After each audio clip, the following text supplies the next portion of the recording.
Hello दोस्तों, कैसे हैं आप लोग। दोस्तों, आप सभी का हमारे यूट्यूब चैनल रोजगार विद अंकुर शर्मा में बहुत बहुत स्वागत है। दोस्तों, आज की जो हमारी वीडियो है ये करंट ट्रांसफार्मर से रिलेटेड है, सिटी।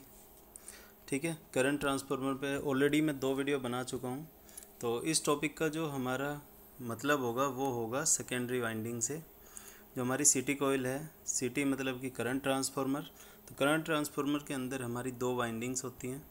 एक हमारी प्राइमरी वाइंडिंग होगी जो कि सिंगल बार या फिर सिंगल टर्न की वाइंडिंग होती है, और दूसरी हमारी सेकेंडरी वाइंडिंग होती है जो कि हमारी मल्टी टर्न वाइंडिंग होती है। ठीक है, जैसा कि मैं आपको इमेज दिखा देता हूँ। ये एक इमेज आप मान सकते हैं। ये जो इसमें दिख रहा है एक अंदर से निकल के जा रहा है, ये करंट कैरिंग कंडक्टर हो गया। ठीक है, जो हमारा एक प्राइमरी की तरह बिहेव कर रहा है। और जो इसके ऊपर दिख रहा है आपको कोर लगी हुई है, और कोर के ऊपर ये वाइंडिंग हुई है। ठीक है, तो ये जो वाइंडिंग हो रखी है ये वाइंडिंग हमारी सेकेंडरी वाइंडिंग है, जिसके अंदर आप देख सकते हैं मल्टीपल टर्न है। ठीक है, एक से ज़्यादा टर्न यहाँ पे आपको दिख रहे होंगे। ठीक है जी, तो ये क्या है, आपकी सेकेंडरी वाइंडिंग है। ये ए से मतलब समझ में आ रहा है, ये एमीटर है। ठीक है, या फिर एम्पियर मीटर बोल सकते हैं, एम्पियर मीटर या फिर एमीटर हो गया। अब ये प्राइमरी वाइंडिंग जो है हमारा, ये कंडक्टर जो हमने उसके अंदर से रखा हुआ है, ये कंडक्टर जिसको रोटर बार भी बोल सकते हैं, यही कंडक्टर हमारा एक सिंगल प्राइमरी वाइंडिंग की तरह बिहेव करता है, या प्राइमरी वाइंडिंग का जो काम है वो यही कर देता है। दूसरा आपका जो सेकेंडरी वाइंडिंग है, वो सेकेंडरी वाइंडिंग हमारी, ये एमीटर जो है वो करंट मेजर करने के लिए लगा हुआ है।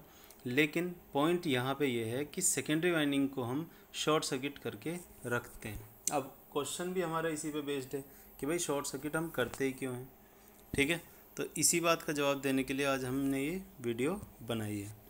बेसिकली हमारा जो क्वेश्चन है वो ये है, why C T secondary is always short circuited.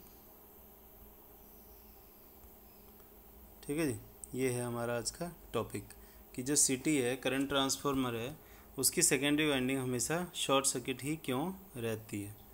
ठीक है, ये हमारा आज का टॉपिक है, करंट ट्रांसफार्मर की सेकेंडरी वाइंडिंग हमेशा शॉर्ट सर्किट ही क्यों रहती है।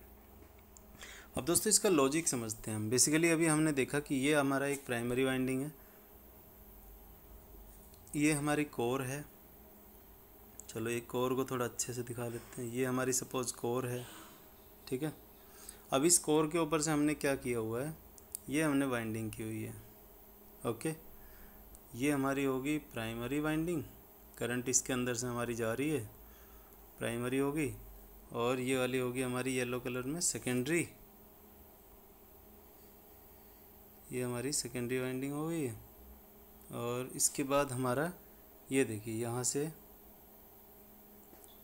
इस तरीके से कुछ ये यहाँ पे है। अब देखिए इसमें क्या है कि यहाँ से हम इसको शॉर्ट करके रखते हैं, इस तरीके से शॉर्ट कर दिया हमने। ये जो इसमें करंट फ्लो कर रही होगी I2, ये है हमारी सेकेंडरी करंट, और ये हमारी जो प्राइमरी में फ़्लो कर रही है यहाँ से, ये है हमारी I1 जो कि हमारी प्राइमरी करंट है। ठीक है, और ये क्या है हमारे, ये है कोर। ठीक है दोस्तों, तो ये हमारे इस तरीके से एक्चुअल में देखने के लिए मिलता है। लेकिन ऐसा क्यों होता है, देखो मैंने आपको बताया हुआ है, सिटी के अंदर एक रेशो होता है जिसको हम बोलते हैं सिटी रेशो।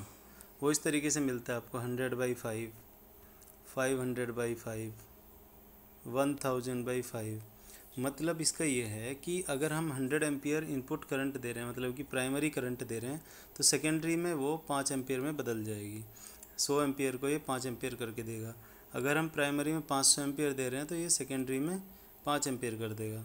या फिर ये ऐसे ही बोल सकते हैं कि अगर हम प्राइमरी में 1000 एम्पियर दे रहे हैं तो भी ये उसको 5 एम्पियर में बदल देगा। ठीक है, तो ये हमारे सिटी के डिफरेंट सिटी रेशो होते हैं। उसी के बेसिस पे हमारा प्राइमरी में जो करंट है वो बहुत हाई है, और सेकेंडरी में जो करंट है हमारा वो हमारा कांस्टेंट हो जाता है 5 एम्पियर या 1 एम्पियर। ठीक है, 5 एम्पियर या 1 एम्पियर हमारा वो सेकेंडरी का करंट होता है। अब देखो यहाँ पे ये बताने का रीज़न ये है कि हमारा जो ट्रांसफार्मर है, चाहे वो कोई भी ट्रांसफार्मर हो, वो हमारा पावर को कांस्टेंट रखता है। ट्रांसफार्मर के केस में power is constant. Power constant रहेगी तो क्या चेंज होगा, या तो वोल्टेज बढ़ेगा या फिर वोल्टेज कम होगा। तो वोल्टेज अगर बढ़ता है तो करंट को साइमल्टेनियसली कम करना पड़ेगा, ठीक है। अगर वोल्टेज कम हो रहा है तो करंट को उतना ही हमें बढ़ाना पड़ेगा। समझ में आया? मतलब ये है कि हमारा जो वोल्टेज है अगर वो बढ़ता है तो करंट हमारी कम होनी चाहिए, और अगर वोल्टेज हमारा कम होता है तो करंट हमारी बढ़नी चाहिए। क्लियर? वोल्टेज बढ़ाने से हमारी करंट कम क्यों होगी? क्योंकि हमें रखना है पावर को कांस्टेंट। अगर हमारा पावर कांस्टेंट रहनी चाहिए तो इसके लिए P इक्वल टू क्या होता है, V इंटू आई। तो P equal to V into I से हमारा वोल्टेज अगर बढ़ गया तो करंट कम हो जाएगी, वोल्टेज अगर कम हो गया तो करंट बढ़ जाएगी, तभी हमारा पावर ये कांस्टेंट रह पाएगी, ठीक है। तो यहाँ पे हो क्या रहा है एक्चुअल में कि जिस रेशो में हम करंट को कम करेंगे उसी रेशो में हम वोल्टेज को बढ़ाना पड़ेगा हमें। जैसे कि मैं क्या करता हूँ कि मान लेता हूँ कि ये हमारे पास 230 वोल्ट था जो कि हमने दिया, ठीक है। प्राइमरी वाइंडिंग में हमने कितना दिया, 230 वोल्ट दे दिया। अब ये प्राइमरी वाइंडिंग में 230 वोल्ट देने के बाद हमारी करंट मान लीजिए 100 एम्पियर थी, ठीक है। ये 100 एम्पियर थी या 1000 एम्पियर थी। सपोज़ करंट अगर हमारी 1000 एम्पियर थी प्राइमरी में, और हमने टर्न रेशो लिया हुआ है, ये CT रेशो लिया है 1000/5, तो इसका मतलब ये कि सेकेंडरी करंट हमारी हो जाएगी 5 एम्पियर, ठीक है। प्राइमरी वोल्टेज हमारा 230 है और करंट हमारी होगी यहाँ से 1000 से सीधा 5 एम्पियर, मतलब कि 200 से डिवाइड हो गया सीधा। तो अगर हमारा करंट में 200 से डिवाइड हुआ है तो सेम टाइम पे वोल्टेज में 200 से मल्टीप्लाई भी करना पड़ेगा। तो अब आप यहाँ से देख सकते हैं कि अगर हम करंट को 200 टाइम्स कम कर रहे हैं तो वोल्टेज को 200 टाइम्स बढ़ा रहे हैं। अब 200 टाइम्स बढ़ाने के बाद आप यहाँ से देखेंगे तो 230 मल्टीप्लाइड बाई 200, यहाँ से कितना आ गया 46,000, ये 46,000 वोल्ट आ गया। अब दोस्तों ये वोल्टेज कहाँ पे आ रहा होगा, ये आपका सेकेंडरी साइड में ही आएगा ना यहाँ पे। तो अगर आप इस सेकेंडरी वाइंडिंग को शॉर्ट नहीं करते हो, ओपन सर्किट रखते हो, मान लीजिए आपने इसको ओपन सर्किट रखा हुआ है, तो ओपन सर्किट रखने में आपको यहाँ पे कितना वोल्टेज मिलेगा, 46,000 वोल्ट। अब आप सोच सकते हैं 46,000 वोल्ट क्या कर सकता है। 46,000 वोल्ट पे आप सिटी कॉइल में काम ही नहीं कर पाओगे, ठीक है, क्योंकि ये बहुत ही डेंजरस वोल्टेज लेवल है, ठीक है। ये हाई वोल्टेज से भी ऊपर रेंज में चला जाता है। तो इसका मतलब ये है कि ह्यूमन सेफ्टी के लिए या फिर वाइंडिंग हमारी गर्म ना हो, सिटी कॉइल गर्म ना हो, ठीक है, इसकी वजह से हम सिटी कॉइल के अंदर 46,000, एक एग्जांपल बताया जस्ट मैंने, हो सकता है इससे भी ज़्यादा वोल्टेज आएगा। तो 46,000 हमारा प्राइमरी में कब आ रहा है, जब हम सेकेंडरी में 1000 वोल्ट दे रहे हैं, ठीक है, सॉरी 230 वोल्ट दे रहे हैं। तो प्राइमरी में 230 वोल्ट देने से just 46,000 voltage 46 kV kilo volt हमें मिल जा रहा है। इससे क्या पता चल रहा है, इससे यही तो पता चल रहा है कि हमारा वोल्टेज जो है वो बहुत ही डेंजरस बन जा रहा है अगर हम उसको ओपन सर्किट कंडीशन में यूज़ कर रहे हैं सिटी कॉइल को। तो हमें क्या करना पड़ेगा, शॉर्ट सर्किट करना पड़ेगा। शॉर्ट सर्किट से होता क्या, देखो शॉर्ट सर्किट से ये होगा कि दोनों जो टर्मिनल हैं ये दोनों एक दूसरे से मैच कर जाएंगे, सेम पोटेंशियल लेवल पे आ जाएंगे। जब सेम वोल्टेज लेवल पे आएंगे तो V1 ये है, V2 ये है, दोनों इक्वल हैं, और वोल्टेज डिफरेंस क्या होता है V1 माइनस V2, तो ये हो जाएगा हमारा 0, क्योंकि V1 और V2 इक्वल है, तो ये V हो जाएगा हमारा 0। जब V हमारा 0 हो जाएगा तो 0 मतलब कि वहाँ पे कोई वोल्टेज नहीं है, तो हम नॉर्मली वहाँ पे उसको यूज़ कर सकते हैं, ठीक है।